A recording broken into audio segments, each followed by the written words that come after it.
Okay, Bellend, we are back again after a few weeks hiatus. I can't remember what bloody episode this is now, probably 12 or 13 or some shit like that. How are you boys doing? Yeah, not too shabby. Yeah. Thanks for asking, mate. How you doing, son? Yeah, same old show, just telling McSweeney.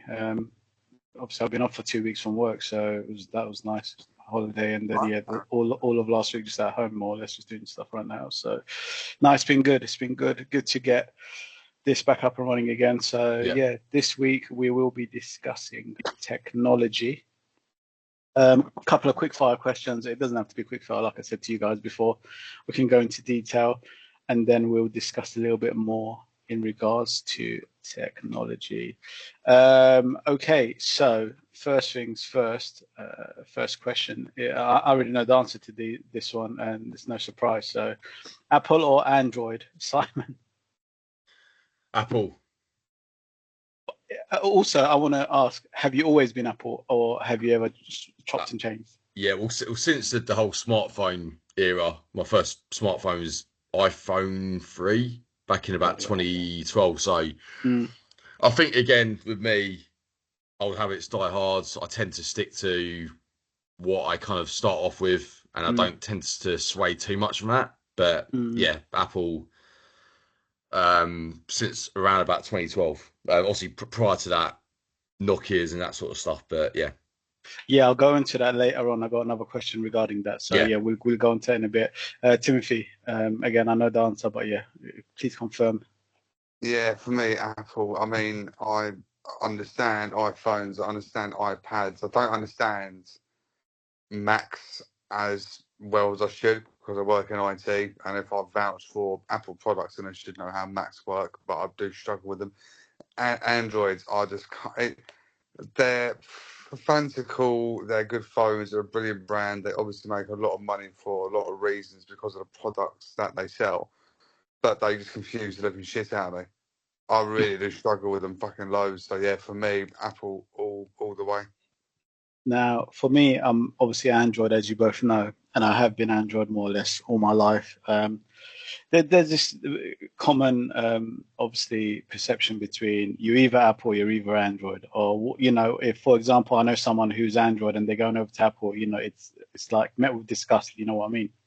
Mm. So you're either one or the other. But yeah, I've been Android more or less all my life, and I probably always will be. I don't know. It's just a thing about Apple. I'm just not a fan. I mean, don't get me wrong. My missus got an Apple phone, an iPhone, only because it was a gift. Otherwise, we've always had Android devices all over the house. So yeah. Um, going on from that, I know you touched on Mac, Timothy. Mhm. Windows or Mac? Oh, Windows. Windows is what I live and breathe throughout my day to day Yeah, job. yeah. So I, I I think it's the same understand for it. all of us, really. Yeah. McSweeney. Yeah, let's confirm for the record. Windows. I started off with Windows 98 as a family sort of PC back in I think June '98. Mm.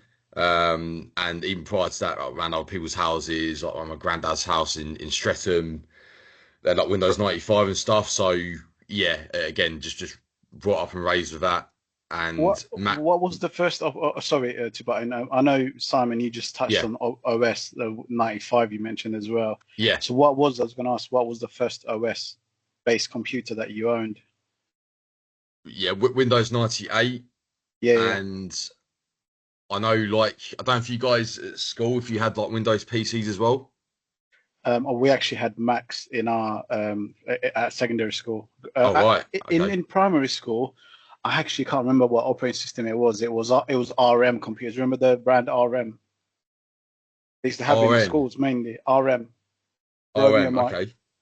Yeah, I mean they're really popular at school. So yeah, even in secondary school in science, they used to give us laptops every now and again. They were also RM branded laptops. So I just thought that was just more of a school thing. But yeah, Timothy, what was your first operating system you used? Windows XP, that would have been at school as well. Yeah, probably year 4 or 5. I think Mm, we were like doing like some kind of school learning games in the ICT room.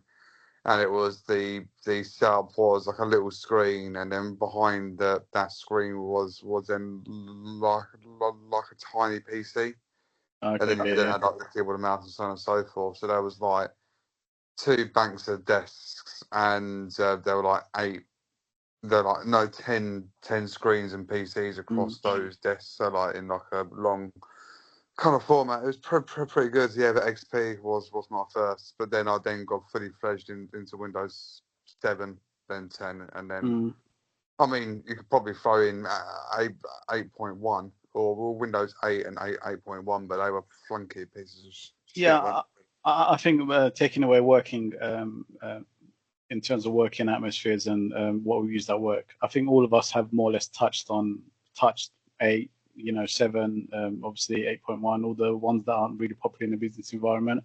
I'm sure at one time or another we've obviously dealt with it. Now, me growing up at home, our first ever PC that was bought for us was Windows 2000, actually. I remember we used to, obviously being kids, wanted to just play games on them. I remember going to the internet cafe, obviously because we didn't have internet at home at the time. I'd go to internet cafe, go to like minikit.com. Do you remember minikit.com? Yeah.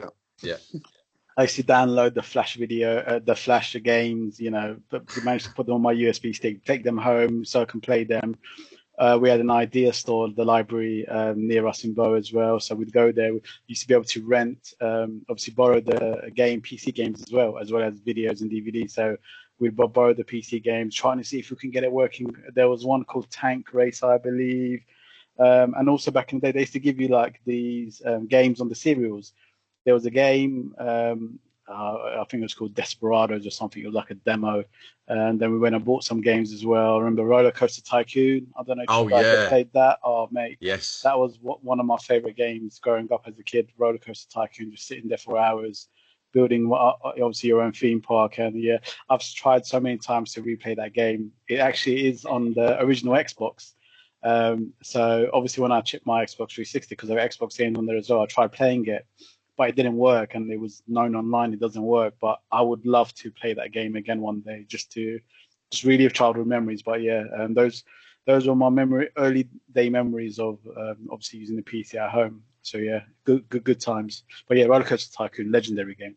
Oh, that was phenomenal. And the good thing about it, it's got so much longevity to it. Like it was just like open ended, wasn't it? And you could just build stuff. You could maintain stuff.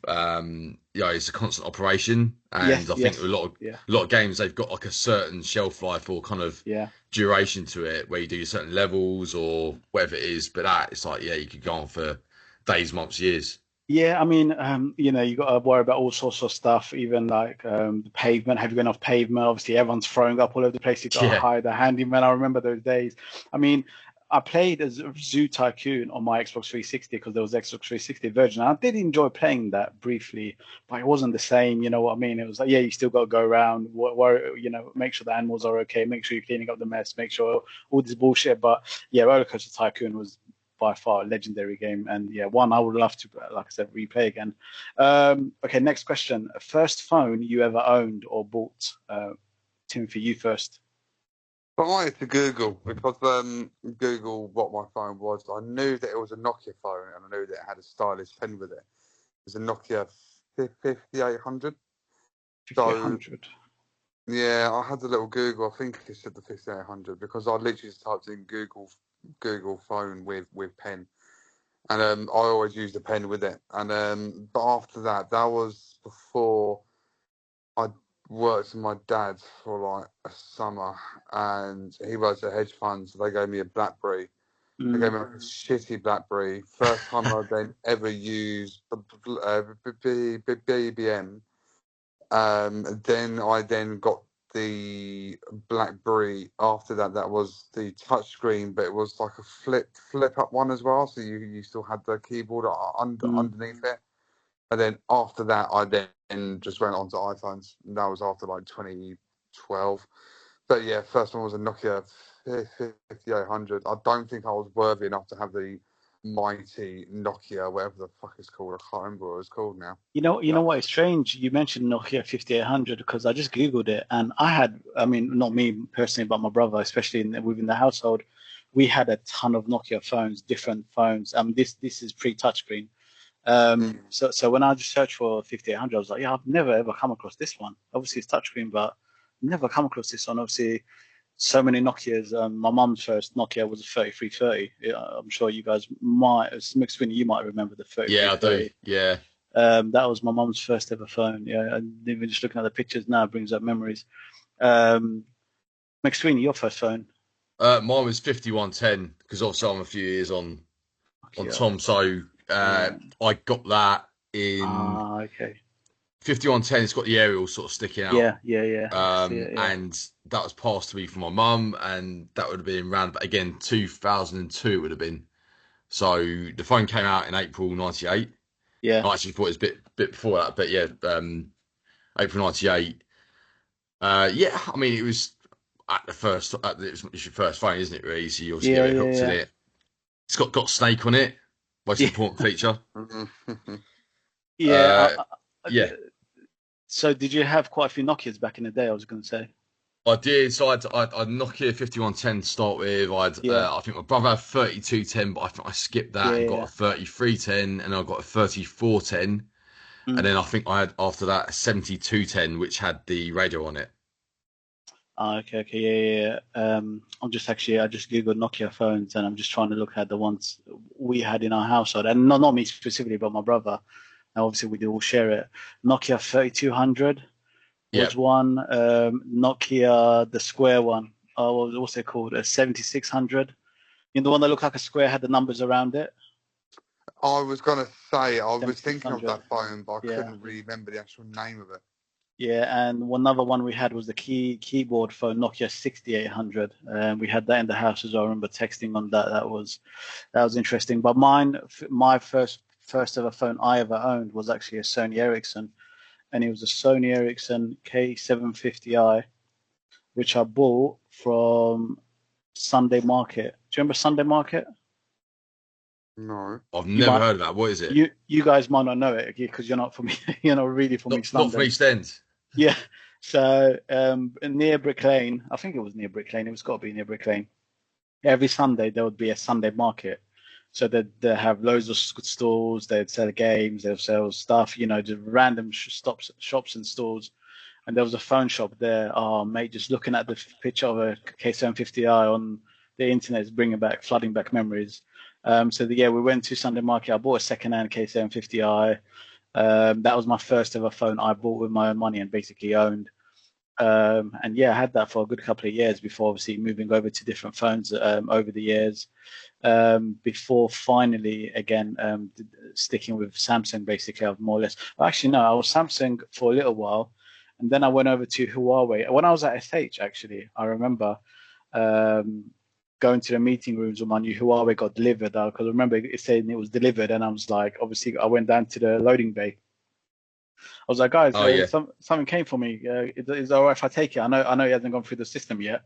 Because I used to get along with the post room guys. What was his name? The guy with the glasses. Was it Russell? Russell Woods. Yeah, that's his name. So I said to him, mate, I just got something arrived. Is it all right if I go downstairs and just get it from the loading bay? And he's like, yeah, it should be fine. And they were like, they couldn't find it. And I'm like, what the fuck? I've just ordered a new fucking phone. I know it's been delivered. Where the fuck is it? You know what I mean? And then after looking around for a little bit, they finally found it. I was like, someone's trying to pull a fucking slam on, steal my phone. So I went upstairs to one of the meeting rooms. Obviously had the screen protector. Because it was a curved screen, you needed to use this liquid, really dodgy liquid, to put the screen protector on. And I remember sitting in the meeting room, even one of the guys, I think it was Lawrence or someone else, walked in there. I was like, oh, mate, I've got to set the room. I'm like, yeah, mate, give me 15 minutes and I'll be done with it. And I remember putting my screen protector on. So I had Huawei for a couple of years, and then I went back to Samsung, and I've been Samsung ever since. So yeah, good times. Okay. I was gonna just chip in actually. Going back to Nokia. Yeah, did either of you own or know someone that owned the N-Gage? No.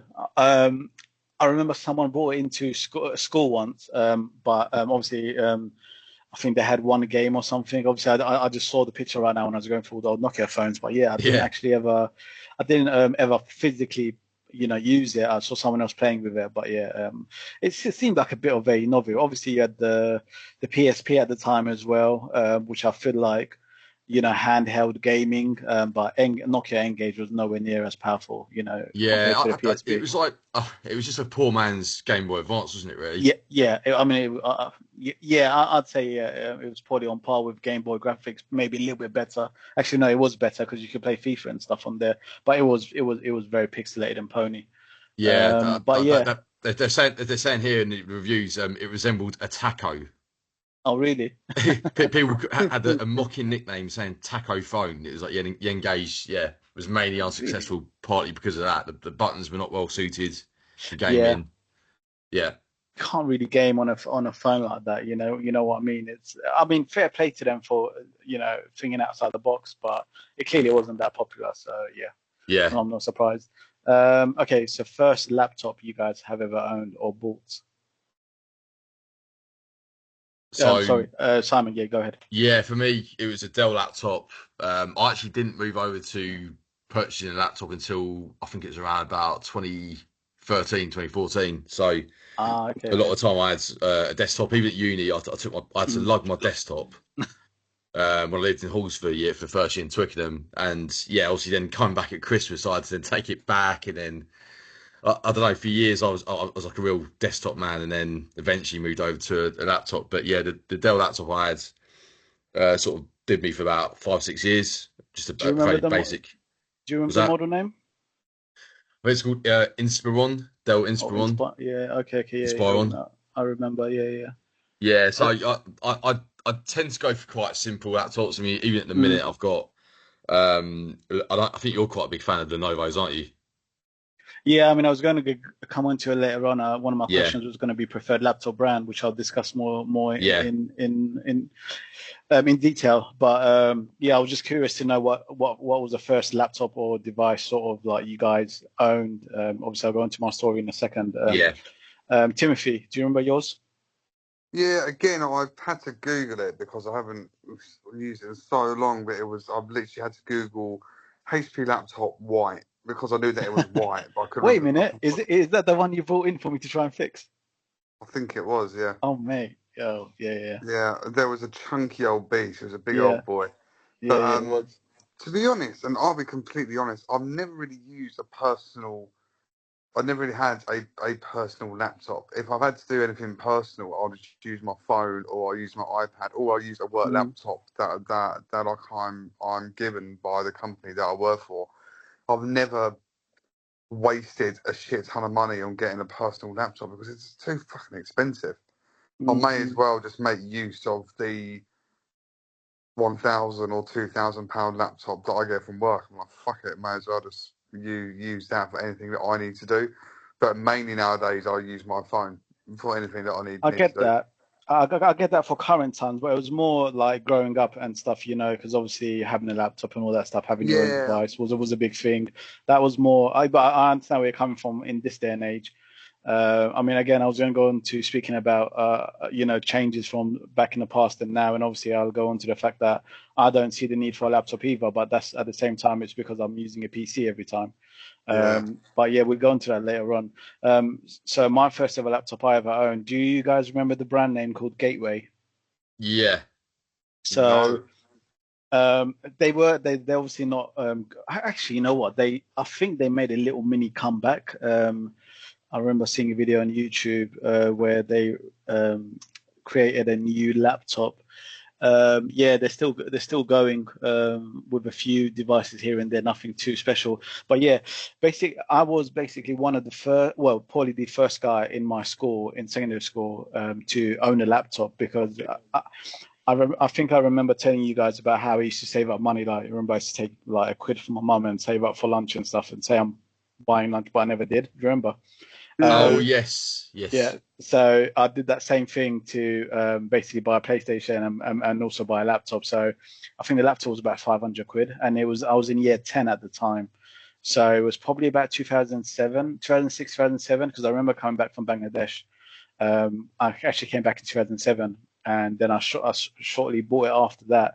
And then it was a lovely laptop. It was my first. We didn't have internet, so I remember literally sitting in my balcony, stealing someone's Wi-Fi who had an unsecured Wi-Fi, I'd sit there, you know, doing a bit of browsing or downloading what the hell I wanted to do before we eventually obviously got internet. But yeah, it was just nice owning my own laptop, and I learned a lot about them as well. Obviously, as you know, Tim, I like to open shit up, repair them, fix them, you know, but put new OSs and stuff on that, which is all shit I was experimenting with back in the day.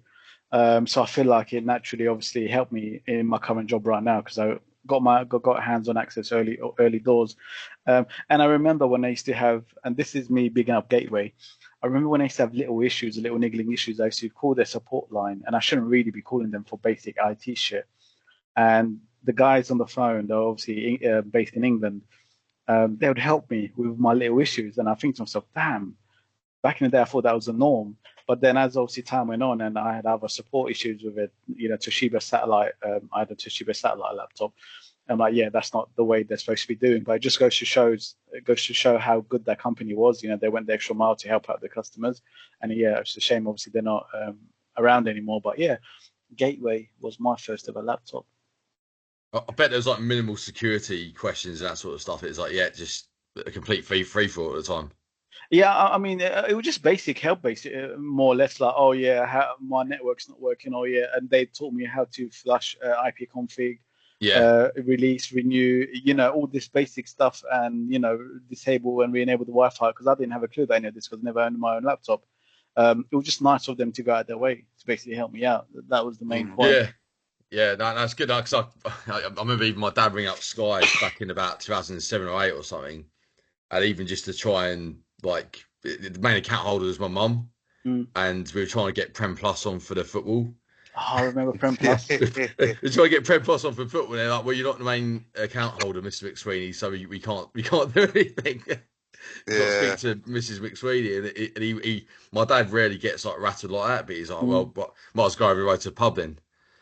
Watch it there, but yeah, the whole support thing now, like you have to have like a certain account code or certain proof that you are who you say you are and that sort all of the stuff. Questions and shit, yeah. It sounds like you just kind of they just thought, oh, screw it, we'll just.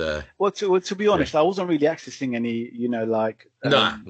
You know what I mean? I was literally just calling them up for help. I was like, I got a Gateway laptop. I've got this wrong with it. Oh, I need help with this, and they will literally just help me out. That was more it, rather than obviously it being me accessing anything sensitive. Let's put it that way. But yeah, just like I said, I was just impressed. I was gonna say, did the neighbours eventually catch on that you were using their internet? Oh no, I didn't even know who it was. It was just I remember the network name Belkin.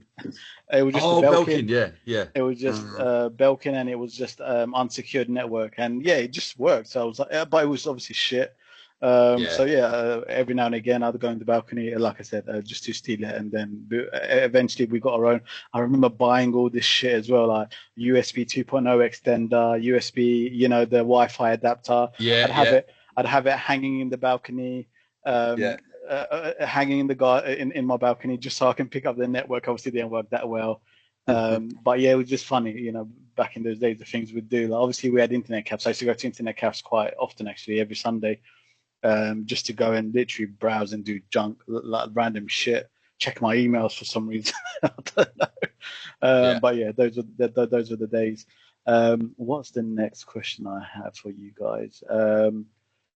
So preferred laptop brand. If you had, obviously, this is more relating to work, I guess, the stuff you've used. I'm sure you've had used different brands over the years. It can be personal related as well. But yeah, I'm just curious to know what brand you prefer. Timothy, you can kick off. I've used a mixture over the years. I mean, the obvious ones: Dell, HP, Lenovo. At the moment, I'm supporting Surface laptops, so we're doing like Surface laptops 6 and 7, but we still look after 3, 4, 5 because they're the older models that were pushed out to people in the company when they started. But I think for me, HP, I've always relied on HP. They're always pretty bang on the money. I mean, they're obviously a big company for a reason, but yeah, for their laptops and for their PCs and for their monitors, I mean, all the drivers work normally. Yeah, never any real grief, to be honest. They're pretty good bang for their buck, even though they do cost a fucking fortune. They're so expensive, I find. But I think it's more from like a business point of view. Yeah. They're really expensive. Like you would have to get a laptop from them for like $2,000, or a PC for two and a half grand, and so on and so forth. But they are really fucking pricey. But you do get good bang for your buck, though, I think. What about you? For me personally, I mean, again, McSweeney touched on it before. I'd have to say Lenovo. I've just had a good experience with them wherever I've worked. I've always enjoyed the Lenovo devices, even from Dentons to Siemens and Harwood. Obviously, we had the Lenovos. Do you remember? You probably guys won't remember. Maurice might, but when we went over to the HPs during the rollout, I actually kept my Lenovo because I liked my Lenovo more, and I carried on using my Lenovo until I eventually had to give it up.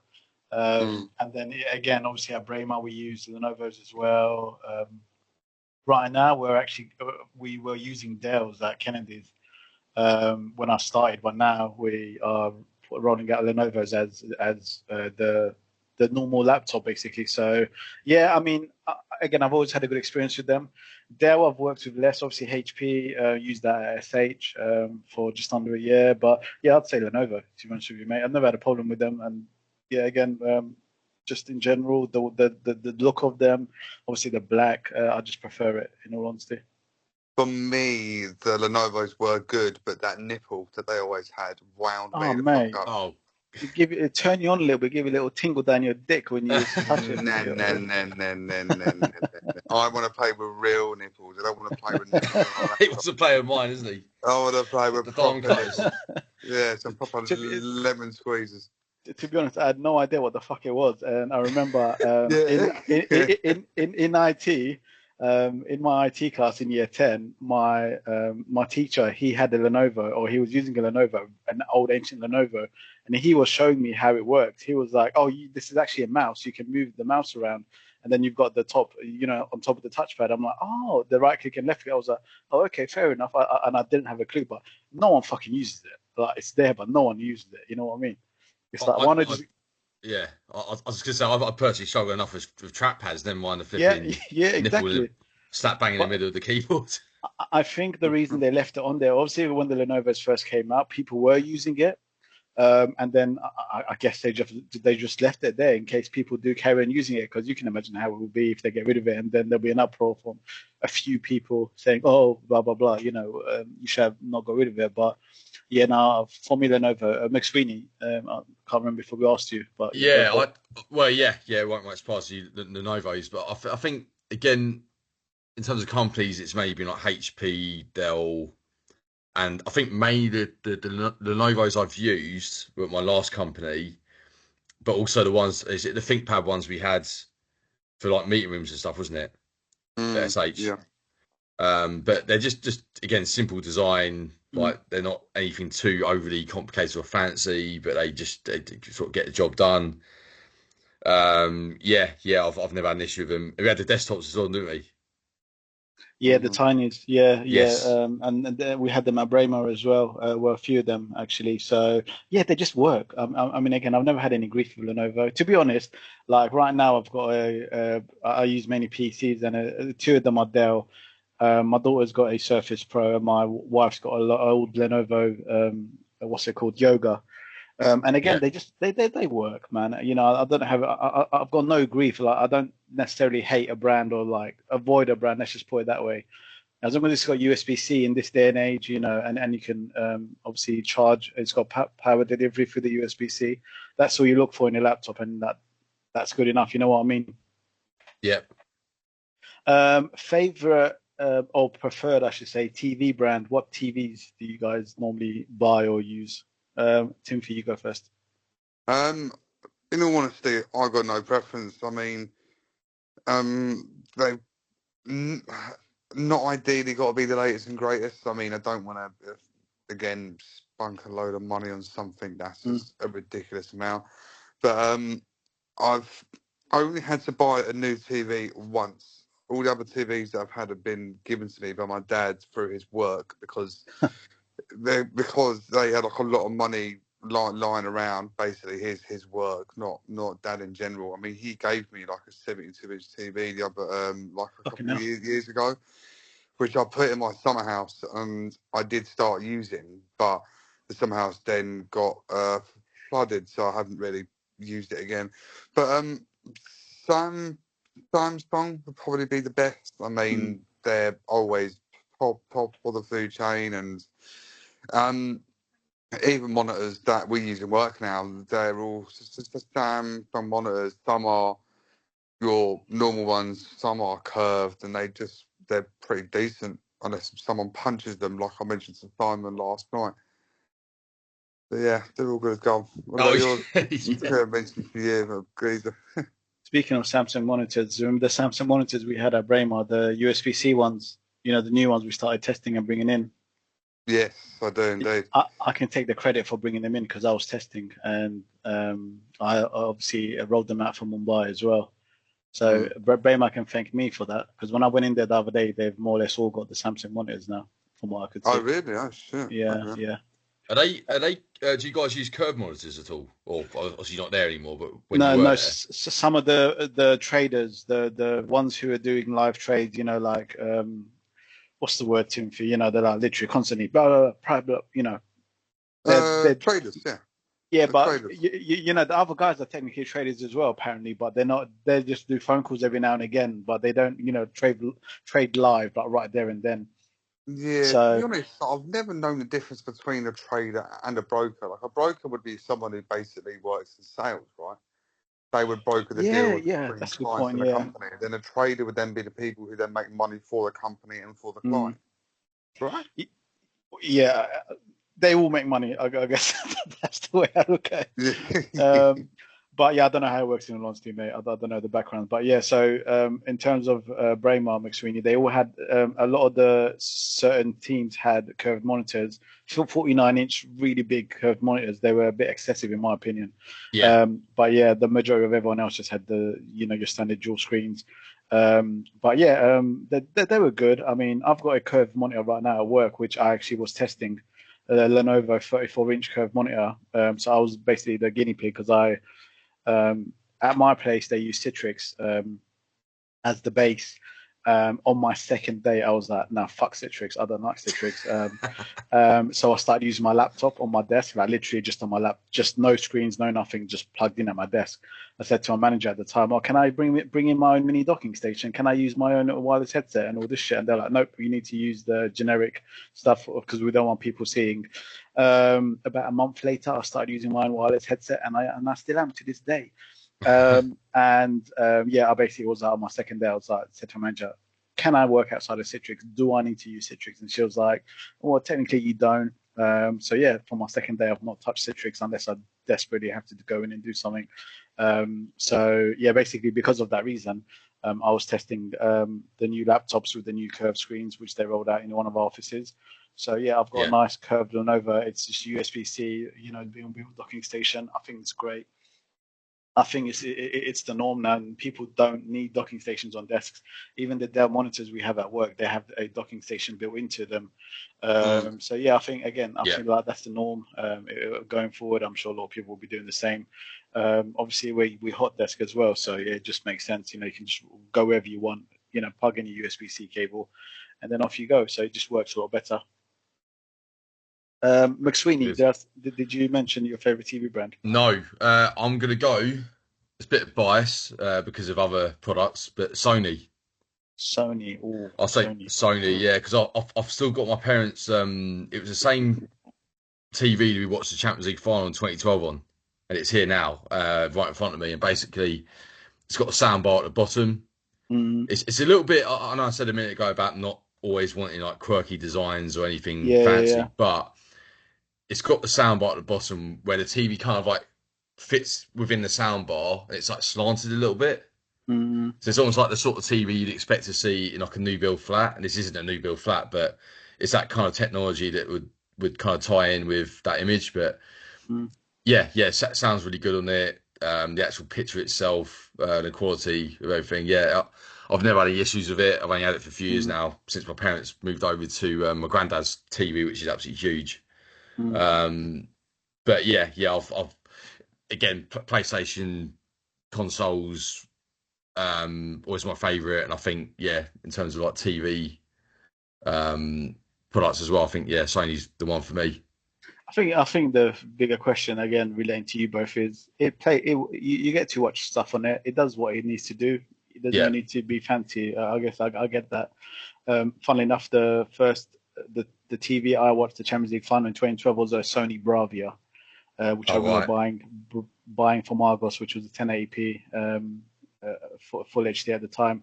I prefer LG. So I've more or less had LG. Like I'm talking about TVs I've actually physically bought most. My last 5 or 6 TVs have all been LGs. Obviously, the one I bought when I moved back to London last year, 65-inch LG, QLED, I don't know what the fuck it, and came with free soundbar as well, which is fucking brilliant. If you guys don't have a soundbar, or if you've not used a soundbar, when you go from normal TV speaker to a soundbar, fuck Yeah, me, it's the difference different, isn't it? it's so big. So I say to everyone, especially those who love watching movies or sport or whatever, get yourself a fucking soundbar because once you have one, you will not go back to a TV speaker. So yeah, I've got that obviously right now. Funnily enough, the reason why I opted for LG in the first place, I remember when I was looking for TVs online, the way my bedroom was set up back in my mum's house, I needed the cables to come out the left-hand side. I think Samsung have their ports on the right-hand side at the time when I was looking. Now, LG had theirs on the left-hand side. I was like, fuck, that's perfect because my cables would come down into where all my shit was on the left-hand side. So that was the reason why I actually went with LG. And I've never had any problems with them. I owned a load of LGs. Even before I bought my own one, I think we had a LG 50-inch plasma in my mum's house, which we bought from Richard Sounds many, many years ago. And yeah, that went well. That no LG TV I've ever had has ever broken down. To be honest, no TV I've ever had has ever broken down. Normally, what I do is when I want to upgrade, because obviously I'm a bit particular on technology. I like my last 2 old TVs. I've literally given to my older brother. I was like, here you go, have my old 50-inch TV. I'm gonna go buy a new 50-inch TV, which has got better technology. It's Yeah. like my 50-inch, which I bought when I actually had obviously in London in 2021, I think I bought it, took it to Ukraine with me, and then obviously when I came back, we sold that to actually our nanny. Her husband bought it off us, and I was like, sweet, no need to worry about it. Now I can definitely go buy a new TV. So yeah, LG for me. Headphones brand, I don't know why I put that in there. But yeah, I'll kick off while I'm talking. I use right now is the Samsung headphones, which came with my phone. They always give you free headphones when you pre-order the phone. They're in-ear buds ones, and they're fucking mustards, and I've been using them for years. So yeah, I use Samsung headphones. What about you, McSweeney? I've got a fairly budget brand at the minute because the trouble with these wireless ones, I tend to lose them Yeah. for fairly obvious reasons after nights out and stuff. But you probably picture what happens. I lose one of the earpieces and it renders the whole thing redundant. So yeah, I think it's called like Boltune or something. Again, Bluetooth headphones. Yeah. I've got to say though, in terms of like general sort of sounds quality, they're pretty good. It's quite bassy, which I quite like, Yeah. rather than being treble. I've also got my brother got me a Bose because I know Tom likes his Bluetooth speakers as well. I've got a Bose speaker, Yeah, which I is remember them. really good. I think yeah, Yeah. Bose down the years. My brother got these speakers again around about sort of late 2000s, and I remember I could hear it next door. And it sounded like an earthquake was going off. Like it's like rumbling and like I think he's watching 24 on it. But yeah, Bose in terms of actual sound quality. If Mm. I ever feel like I should actually buy a really proper good pair of Bluetooth headphones, I'll probably go for Bose. Mm. What about you, Tom? Um, so yeah, I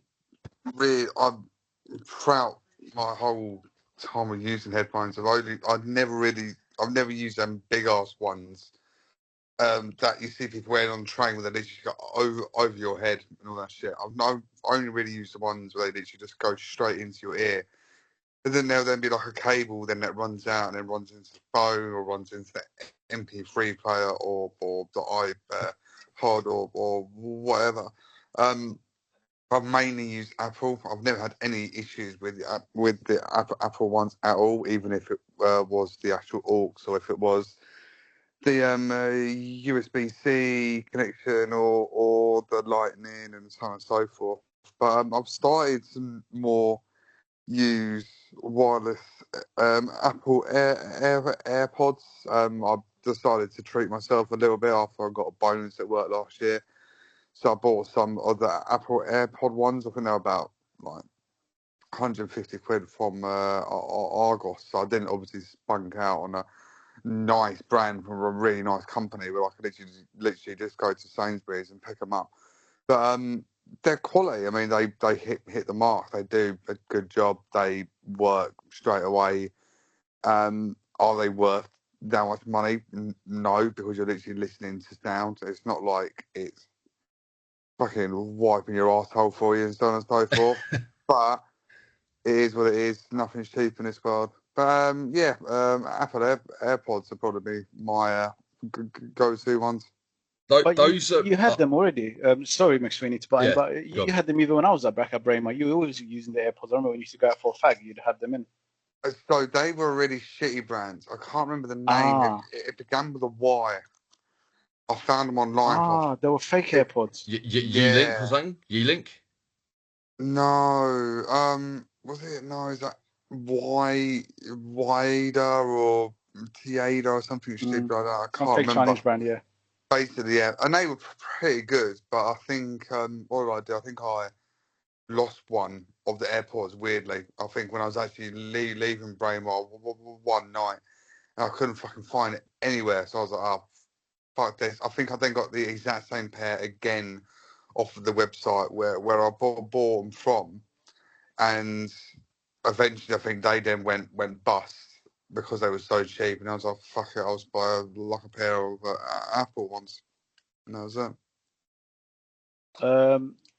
You know what? I said these were going to be quick fire, but we've done pretty well for time with these answers, so that's pretty good. Okay, so one question. I'll forget the vacuum cleaner brand. I want to ask: do you guys have any smart technology in your house which you control with your phone? Again, it could be lights, could be your heating or whatever. But how do you use technology in and around the house? Do you have anything which you physically control from your phone that you can recall? McSweeney, you can go. Yeah, so thermostat for the central heating, which I started to use end of last year actually. Before that, I was just kind of I'm quite easy to please with in terms of temperature wise, so I don't tend to mess about with the heating too much. But is that Hive you got? Sorry, mate. What's the brand? Is it like one of those Hive units? It's like RT. What's it called? RT310i. I don't know what it is. Yeah. Yeah, it links to the boiler. I think it's like a Valent boiler, and it just basically just chimes in with that, and it takes care of that. But it's just quite nice when you're coming back and you're thinking, well, I don't want to be going to a stone cold flat. I mean, I'm ground floor anyway, so the temperature tends to stay fairly consistent. But I'd imagine if you like second floor or something, and you want to control the temperature a bit more accurately and more frequently, then it's better for that. But yeah, again, it's a luxury. I haven't started to use it until more recently, but just a slight bizarre one. I actually had an app for my toothbrush.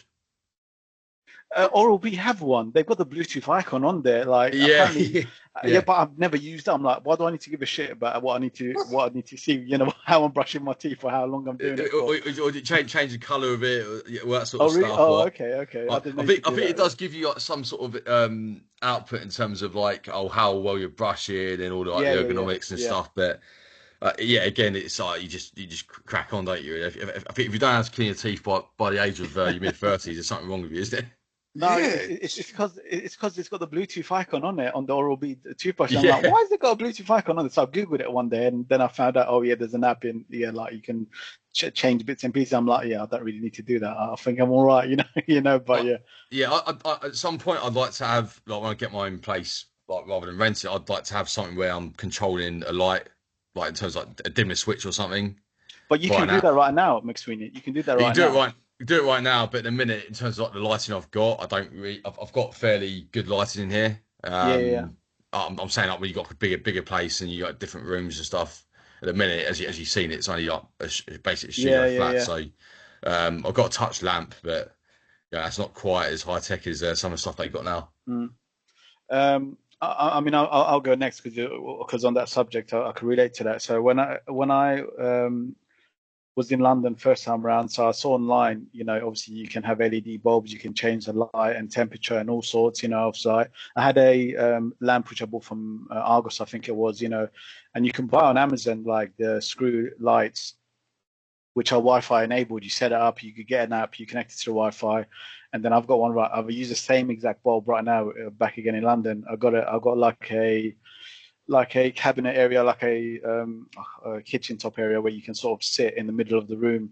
And basically at night time when I'm just up by myself and obviously using my PC or watching something, I might stick that light on and basically just put it on like 50% or change the color or something. And when I was living in Ukraine, because we had spotlights in the rooms and all over the property, so what I did is I went on Amazon and bought some Wi-Fi enabled LED spotlights. So you can change the color, you can change the temperature, you can do all sorts. So I had them installed when I was in Ukraine. I did a little bit more effort. And then, yeah, I've got the same as you, thermostat. I installed a Hive in my house. The Jack, actually, I was speaking to Jack about it, I think, when we were in Amsterdam, Yeah, saying, oh, how, because obviously he does all that stuff. I was like, oh, how complicated would it be for me to install a Hive? And he was like, yeah, no, it should be fine. And he obviously agreed to like talk me through it. And then by the time I came home and checked out, I was like, I've got an older version of Hive, which is not Wi-Fi enabled, but all I had to do is go plonk, take it off and put the new one in and it works straight away. So it was pretty easy. I'm trying to think what else. Obviously, I got the LG app, which allows me to adjust my soundbar, my TV from my app. Although I hardly ever use it, I just use the remote. You've got the Fire Stick app, which allows you, again, if you don't have the remote, you can just use the app. I've got loads of light apps as well. I've got like a big, not big, but a long, like a stick, LED stick in the corner of my living room, which I never use, which is also app based. But yeah, there's loads of things. I think the thermostat one is the best one. You can all do yeah. it on your phone while you're sitting in bed. Get your heating to come on automatically if it drops below a certain temperature, blah blah blah. It's just so much more handier. To again having technology there. When back in the day you'd have to get your ass up out of bed and go to the thermostat manually. You know what I mean? So yeah. Timothy, what about you? Certainly one that we have is for the thermostat in our home too. It's through Worcester, which is the name of the company, and they're all right. I mean, it's fine. We rarely have to use it that much. We don't use it much nowadays because it's summer, but normally in the winter we would kind of jack it up a little bit. Our neighbour our previous neighbour who was a electrician who did electrician work for major companies. He gutted out his whole house near enough, and he installed new kitchen, new living room, summer house, so on and so forth. Spent a shit ton of money on the whole thing, but he set up himself an app that then controls the lighting in the rooms, and you can set like a mood lighting and so on and so forth, and like you could lower the actual lighting itself or up it and all that jazz. And I think he spunked, I think, about 15 grand alone on getting that to actually work, and it's just fucking ridiculous. It's just like nuts money to go ahead and like fucking spend on something like that. But yeah, the only one that I have is for the thermostat, nothing else really. Yeah, I think it's a pretty common one in all honesty. I think in this day and age, a lot of people are getting it on their phones, the thermostat one. So yeah, not surprising, but yeah, good to know that you guys are actually using it. I had another question here. What's your favorite app on your mobile? In other words, what's the app you use the most on a day-to-day basis? This doesn't have to be a favorite, and also mention your favorite one. While you guys are thinking about it, I'll go first, and then even if it means you guys have to go on your phone and go to most, your screen time, you can check what app you use the most. Go ahead and do that if you have to. For me, my favorite app on my phone, I'm actually going to say, this is a swerve. I've got this app called Supercards. Now, what that does is it's got all of my loyalty cards in one place. Tesco, Clubcard, Nectar, Asda, Lidl, my hotel shit, Poundland, Hilton, Superdrug, everything's on here, like just a click of a button. Rather than carrying around cards in your wallet, It's just all on the phone. The QR code comes up. British Airways, Boots, Nando's. I've got all these Ukrainian companies as well, which I was when I was out there, Morrison's. So basically, it's just the ease of having all your cards, and then these aren't credit cards, and obviously sensitive information. If someone wants to take my cards and put more points on there for me, feel free. But yeah, I mean, I think just having something like that on my phone is so handy. So yeah, that's probably my most useful, most favorite app. Now, the app I use most, no surprise, is Pokemon in this day and age. When I'm going to work, I'll play Pokemon when I'm on DLR because it doesn't go that fast. And when I come back, I'll play Pokemon as well. I don't really look at my phone as much nowadays as I used to back in the day. Timothy, you might know actually. I've got most of my WhatsApp chats on archive. The only ones who I only get notifications for is my wife and my mum, because they're unarchived. But if I go on a holiday or if I'm, let's say when we go to Tunisia or if we go somewhere, I'll obviously unarchive that chat because there might be something coming which I need to keep an eye on. Otherwise, yeah. Or if I'm meeting up with someone, I'll unarchive their chat. But then after I've met them, and it will go back into archive. I just don't like notifications. I try not to look at my phone as much as I can. Even when I was on holiday in Mallorca, I left the phone in the apartment all day. And I didn't take it out with me. Yeah, so I feel it's obviously healthier as well. The less screen time, the better. But yeah, Timothy, what about you? The app you use the most, and what is your favorite app? I don't particularly favorite app. I mean, will be something that helps me to pass away the time a little bit, and I've got like the odd little game on there, like Candy Crush, which I will always play. So gay. Fuck you. I'll always play it. Solitaire as well, and Tetris, which I used to play it, in all honesty, when I was taking a piss or when I was taking a shit. I would whoop your ass in Tetris. I would absolutely destroy you in Tetris. How can you whoop someone's ass in Tetris? By getting a better score than you. Yeah, but it's not like a tactical genius fucking game, is it really? No, mate, Tetris, like I was fucking pucker at it back in the day. But yeah, one day we'll have a competition, don't you worry, son. Yeah. Fair enough. That was why I don't know what I answered there, whether that was one that I used the most or whether that was one that I like. Your games basically, was what you were referring to as the more enjoyable ones. But yeah, what app do you actually use the most, even if it's not your favorite, but you don't really want to, but you just end up using it? Facebook. I haven't taken that leap yet as a 32-year-old man to embrace X or embrace Instagram TikTok. yet. So TikTok. or any of that shit. So I'm still on Facebook, mate. I've just not taken that leap yet. And all the information I need on social media, I can get from Facebook. So fucking. I deleted. So sorry to butt in. I actually deleted all my social media again a couple of weeks ago. I just like, fuck this, man. Too many ads. The ads were pissing me off once again. I deleted it back in 2022, I think it was, and then I bought it back because I left Braemar.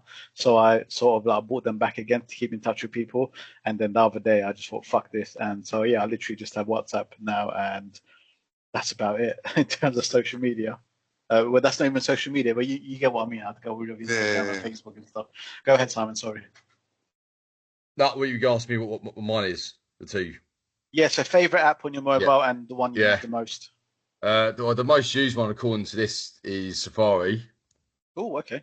Followed by WhatsApp, but I think again Safari is going to be again general surfing of the internet, news, that sort of stuff, sports stuff. But I mean, it feels more like I actually use WhatsApp the most, but that's a runner up. Yeah. In terms of like daily use, but yeah, my favourite one would be, I'll say Premier League actually, because I do a lot of fancy football during the season. You know me, I like to check my stats as well. So, say if it was doing a comparison of two players over like different eras, that sort of stuff, I like to kind of go in there and do all that because I'm a bit like that. Who got man of the match? You know, who's start? You know, when it gives you the heads up for who's starting games, I know you get that off the Chelsea app and other apps as well and websites, but it's quite nice to have that because it will just come up and say, here's the team sheets for today. Yeah. And And again, yeah, I get quite hooked on the Fantasy Premier League because I was actually doing pretty well last season. I won quite a few of the leagues, but yeah, if it was like to be, I guess that is mostly seasonal. If it was to be like throughout the 12 months of the year, I'd say probably actually Spotify Oh yeah, would be the one. Wow. Because you think like even with like I used to work with Tom like during lockdown and stuff, we'd always have the radio on or music on. But yeah, I can't think of many days where I'm not playing music or not listening to some of the finest podcasts like this one. So I'll say that would be probably like the more all-rounder one in terms of favourite. But yeah, Premier League would be my favourite. Yeah, I think with the Premier League one, although I don't have it, it's just the ease of it all. Team sheets, goal alerts, your fantasy football, as you mentioned. It's just everything's in one place. And because obviously we're such big football fans, it just makes sense. That's one that obviously you use frequently. And then, I was going to say, do you find what I find myself doing if I'm watching games? Yeah, I'll put my phone, I'll put it away so I can't see it. Because the trouble is, what will happen is you'll say, "Oh, red card to this person, or own goal, or someone scored," and you're not seeing it yet. You're behind. Yeah. If you were I'm watching on Sky Go or whatever. Yeah. So I've got like sort of put it away until maybe half time, and then get all the abuse from the dog's abuse from whoever's messaging me about stuff. And that's the one thing, because I actually remember watching that. Do you remember that Real Madrid's the Champions League game where we were like 3-0 up against them at their place? Away from home, wasn't it? Yeah. I kept hearing my phone was like, this is my mother's house I used to live in. My phone was on the bed. I could hear it vibrating. I'm thinking, we're continuing to score more goals. I thought this is actually good news, but I'd almost rather be completely oblivious and not know what's going on. Yeah, I get what you mean. So you can enjoy it and live it live rather than knowing, if predetermined sort of thing. Yeah, I completely get you. I try not to look at my phone too much either when I'm watching sport, especially football, unless I'm discussing the game with other people. Like every now and again, like even with you guys on the group chat, at halftime, I'll make a comment, or if there's a goal that's gone in, I'll make a comment, or it's the norm. But yeah, I get what you mean. It's best to keep the phone away while you're trying to watch a game and enjoy it. Yeah, exactly. Okay, cool. Yeah, I think we'll leave it there. That went pretty well in the end. I thought we were going to run out of stuff to talk about, but yeah, it worked out in the end. And I think, like I said, the quickfire questions and stuff, although it wasn't quickfire in the end, I think it just works a little bit better. Next week, we probably do every fortnightly now. I was mentioning to McSweeney before, just to give us a little bit more leeway and more stuff to talk about as time goes on. So we'll be back again as long as everyone's free in about 2 weeks, and we'll discuss music. I'll have more of the questions for that one. Obviously, you guys can touch on it a lot more than I can, because I just listen to old same junk all over and over again for many, many years. But yeah, pleasure to do this again, guys, and have a good one. Yeah. Awesome. Cheers, boys. Have a good one. Cheers. Bye.